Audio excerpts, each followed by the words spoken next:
En Desayunos, el 11 de febrero, Carlos Enciso dejó su cargo como embajador uruguayo en Argentina y 2 días después fue proclamado como candidato a intendente de Florida, un cargo que ya ocupó entre 2010 y 2019. Según le dijo al semanario Búsqueda, las elecciones departamentales van a ser una instancia clave para determinar la interna del Partido Nacional, que continúa o todavía no ha empezado de manera oficial la autocrítica por la derrota electoral del 2024. Sobre este y otros temas vamos a estar conversando con Carlos Enciso, ex embajador uruguayo en Argentina, ex intendente de Florida y actual candidato a esa intendencia. Bienvenido, ¿cómo le va? Un gusto estar con ustedes después de un lapso de tiempo importante. Claro. Es verdad, es verdad. Alguna vez hicimos algún contacto, me parece, con Argentina, pero bueno, ahora lo tenemos aquí en estudio. ¿Por qué volver a disputar la intendencia de Florida?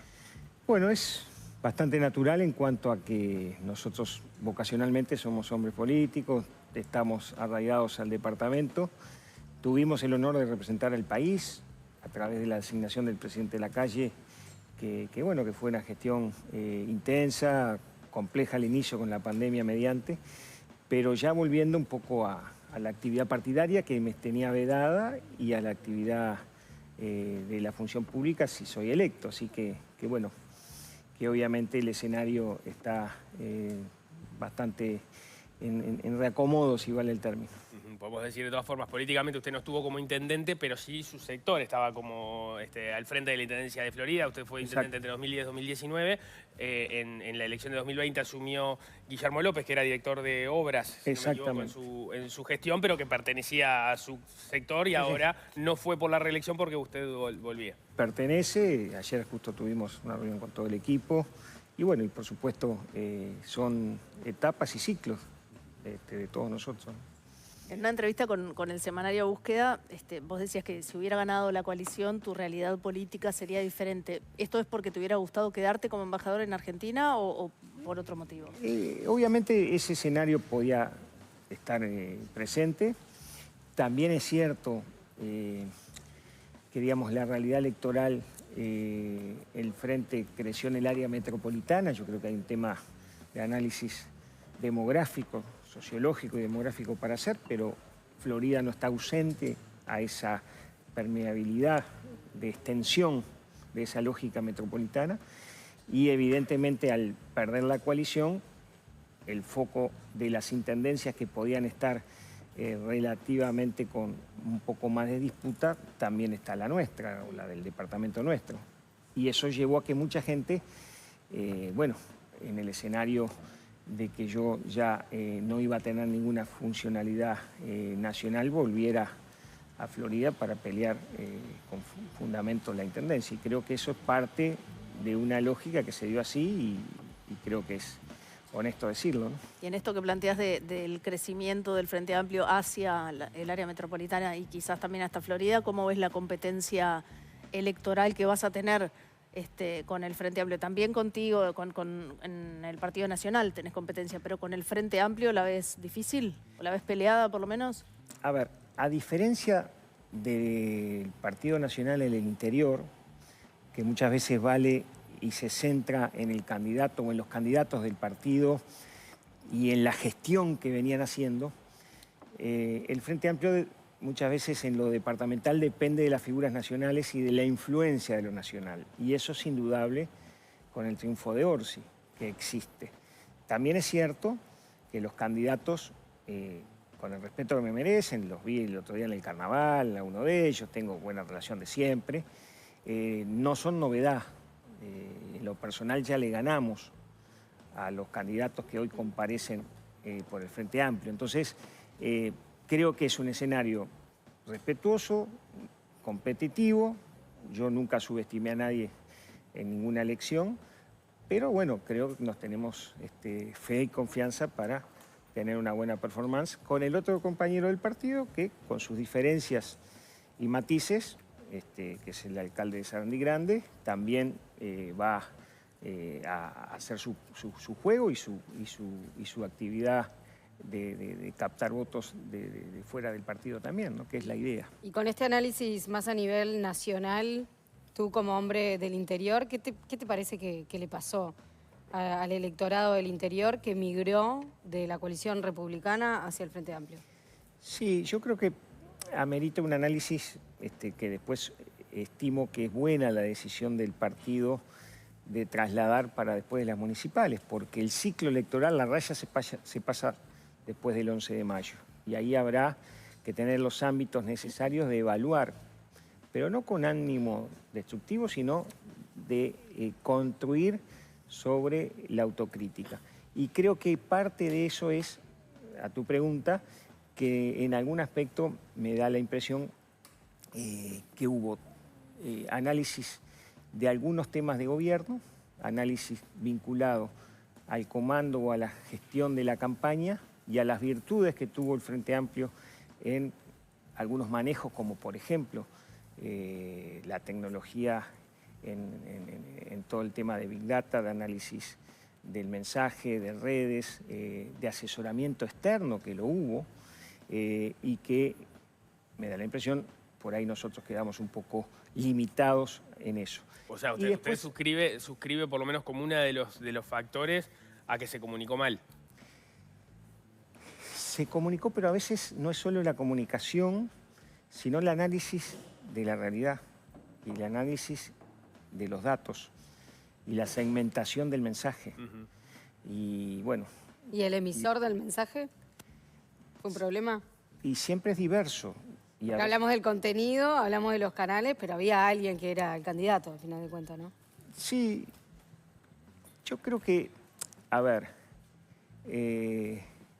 siempre pasa que electoralmente, objetivamente, en las campañas electorales, el padre de la derrota siempre se le atribuye al candidato, pero, y en parte es la cabeza, pero es multicausal, nunca hay Eso está solamente aquello de que la fórmula o que se comunicó mal o que esa noche se dilató, todo aquello que ustedes lo saben mejor que yo, en algún aspecto es un componente, pero no el único.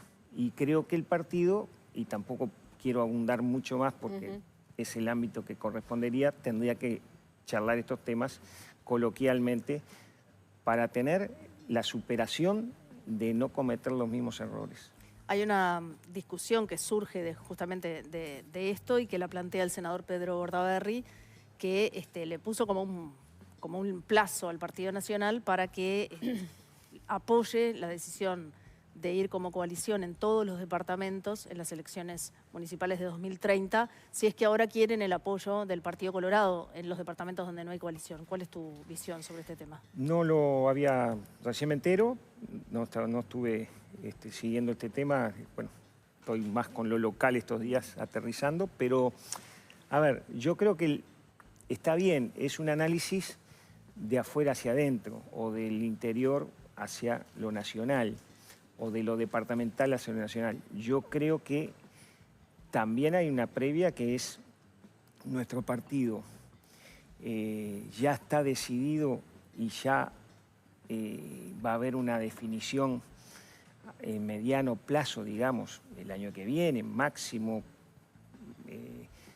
de fusionarnos hacia un esquema de coalición republicana, y ya damos por hecho de que eso está laudado o todavía hay algún ámbito de decisión. Yo creo que primero hay que despejar eso para después ver la estrategia electoral en cada departamento. Primero lo nacional, decís vos, y después lo Y departamental. me parece, porque si no va a haber, yo te aseguro que va a haber algún departamento que se va a oponer, y no lo he evaluado yo en Florida, pero entonces, ¿cómo se define? Si no están los 19 y hay 15, ¿no hay coalición? De hecho, bueno, fue lo que sucedió un poco, porque en realidad el Partido Nacional, el Partido Colorado, había pedido una coalición más grande a nivel nacional y el Partido Nacional solo aceptó en los 3 departamentos que hoy gobierna el Frente Amplio. Sí, que además en algunos casos tal vez esta discusión va a estar buena con el resultado de lo que pase en mayo, porque siempre puede haber alguna sorpresa, ¿no? Ahora, ¿usted qué posición tiene sobre esta discusión de si ir o no a un lema nacional común? Bueno, no lo tengo totalmente formado la opinión. Lo que sí me da la impresión que el análisis es más de fondo, no es un reduccionismo solamente en función de la sumatoria de los votos para el Senado, que si el Frente Amplio no hubiera tenido 16, si íbamos todos juntos, porque la ley electoral privilegia a las mayorías. Yo creo que si el enfoque es solo ese, me parece que quedamos cortos. Claro, ahí la discusión es, si uno mira la foto de octubre, uno puede decir, bueno, la forma de comparecer divididos de los partidos de la coalición llevó a que el Frente Amplio tuviera una mejor, digamos, pagara más barato cada banca y por eso tuvo la mayoría en el Senado, que si no, no se lo hubiese dado. La otra manera de mirar es, bueno, la foto de noviembre dice otra cosa y es, si vamos todos juntos, no necesariamente terminamos sacando la cantidad de votos que sacamos cuando vamos todos separados, ¿no? Me imagino que ese es lo que está planteando. Sí, pero además también yo creo que parte del análisis de la supuesta fuga o cambios de votos que puede haber en una sumatoria que no es matemática la política, pero entre octubre y noviembre, me da la impresión que no es solamente la causa del sistema electoral y de la mayoría que tuvo el Frente en el Senado por una cuestión meramente numérica. Yo creo que hay que analizar algunas otras cosas del ADN de nuestro partido, de las diferencias que podemos tener por más coalición que tengamos con el Partido Colorado y si estamos maduros y preparados para generar una casi fusión de partidos fundacionales que tienen 190 años de historia, ¿no? ¿Le temes a la pérdida de identidad que algunos mencionan? Y yo creo que en algunos lugares va a haber resistencia cultural por el ADN blanco, sobre todo en el interior. Pero podemos decir, por ejemplo, que el Partido Comunista perdió identidad por vincularse formalmente al Frente Amplio. No, porque creo que muchas veces el Partido Comunista mandaba más que lo que tenía su peso electoral en el Frente Amplio. Es otra concepción. Digo, la experiencia del Frente Amplio como coalición formal y lema único puede servir de ejemplo para ver qué pasaba con el tema de las identidades, ¿no? Sí, pero las decisiones del Frente Amplio se toman en una mesa política por consenso y el mecanismo de los partidos chicos a veces pesan más que los grandes. Entonces yo creo que ahí, dijera el paisano, la comparancia no es tan lineal. Sí, claro. En el caso de que se vaya a un lema común bajo el rótulo coalición republicana, hay que definir cómo sería la vida orgánica de ese lema común y cómo se funcionaría para justamente poder mantener los espacios también de cada uno de los partidos que integrarían esa coalición. Y no solo lo programático, ¿cómo se ordenan las listas? ¿Quién la ordena? ¿El candidato o hay una estrategia previa de comparecer a la interna como partido o ya vas como... Bueno, esas respuestas son las que se tienen que conseguir. Por lo menos yo no lo tengo claro. Capaz que los líderes del partido lo tienen más elaborado y nos darán una explicación llegado el momento. Ahora, entiendo entonces que es bastante escéptico respecto a la propuesta del lema común, más allá de que no lo tiene totalmente definido. Para usted, como se lo decía recién, pero se lo quiero repreguntar, ¿esa discusión condiciona a la otra? Porque podrían darse las dos discusiones, digamos, la discusión departamental podría ir por otros carriles. La experiencia de esta propia elección marca que el Partido Nacional no quiso ir en algunos departamentos, pero la victoria del Frente Amplio hace dudar de si no necesitan los apoyos colorados y entonces los están pidiendo. Y por eso es que Bordaverde dice, está perfecto, le damos el apoyo ahora esta vez, pero ya dejemos establecido cuáles son las reglas para adelante en las cuales podamos ir con el lema común, que es lo que nos serviría a todos y no solamente al Partido Nacional. Sí, yo le diría también al senador Bordaverde que no es solo que el tema es de doble vía, porque también el Partido Colorado de Resistencia. En Florida, importantes, destacados dirigentes históricos del Partido Colorado, que hoy son los candidatos, del cual tengo buena relación. Y no quieren lema... Juan Amaro y Pablo Lanz, que fue senador, y, han manifestado estar en contra en lo departamental del tema. Y yo he tenido acercamientos en otras... en los anteriores gobiernos nuestros, donde algunos sectores colorados nos apoyaron y tuvieron su lista de ediles, como José Pedro Delgado, no sé si se acuerdan, que fue jefe de policía de Montevideo, estuvo en el hospital policial hasta hace poco, me apoyó a mí con una lista y con otros pero, o sea, que en los departamentos, cuando hay buen clima, los acuerdos republicanos, si vale el término, a veces se hacen naturalmente y a veces hay resistencia. Por eso digo, el tema es complejo. Tengo por lo menos yo una más municipal, y es que en esta legislatura se va a dar nuevamente la discusión sobre el ingreso, la forma de ingreso a las intendencias, por concurso o por sorteo. El planteo original había sido de Adrián Peña. Se va a volver a discutir. Me gustaría saber cuál es tu postura sobre ese proyecto o la idea, por lo menos. A ver, si el tema se convalida y se apoya a nivel del Congreso de Intendentes, yo estoy de acuerdo. Yo estoy de acuerdo con que se limite. En Florida, nuestra administración, obviamente siempre están los cargos de confianza y algún asesor puntual, pero hicimos sorteo. Yo me acuerdo del último sorteo para 8 o 9 ingresos de vialidad. Lo tuvimos que hacer en un estadio cerrado por la cantidad de gente. Cientos y cientos de personas que se habían anotado. O sea que para nosotros no es nuevo la modalidad del sorteo, estamos de acuerdo. O concurso, oposición y mérito, con un tribunal que dé garantías. Lo que a veces que tienen el derecho como legisladores, yo lo fui también, pero lo que a veces es fácil echarle la culpa a las intendencias por lo que a veces a nivel central tampoco se ha podido controlar, ¿no? Entonces yo creo que la discusión hay que ser una discusión de fondo con la posibilidad de que el Congreso de Intendentes avale o sea consultado por los legisladores para llegar a una redacción en común. No creo que mesiánicamente el legislativo pueda sacar una solución sin esa consulta. Es el matiz, pero yo con el fondo estoy de acuerdo. Ya cambiándole de sombrero y aprovechando que ahora está más libre para hablar de la situación argentina, ya que no es más embajador, ¿cómo ha visto este primer tiempo de Milei en la presidencia de la República, de la Nación? El problema del presidente Milei a veces es él mismo, por su personalidad, que a diferencia de lo que es el sistema político uruguayo, que se busca consensos y acuerdos, allá parece que hay una lógica de diferenciarse, de excluir, de casta, de lo diferente, y a veces una suerte de cuasi mesianismo, políticamente hablando.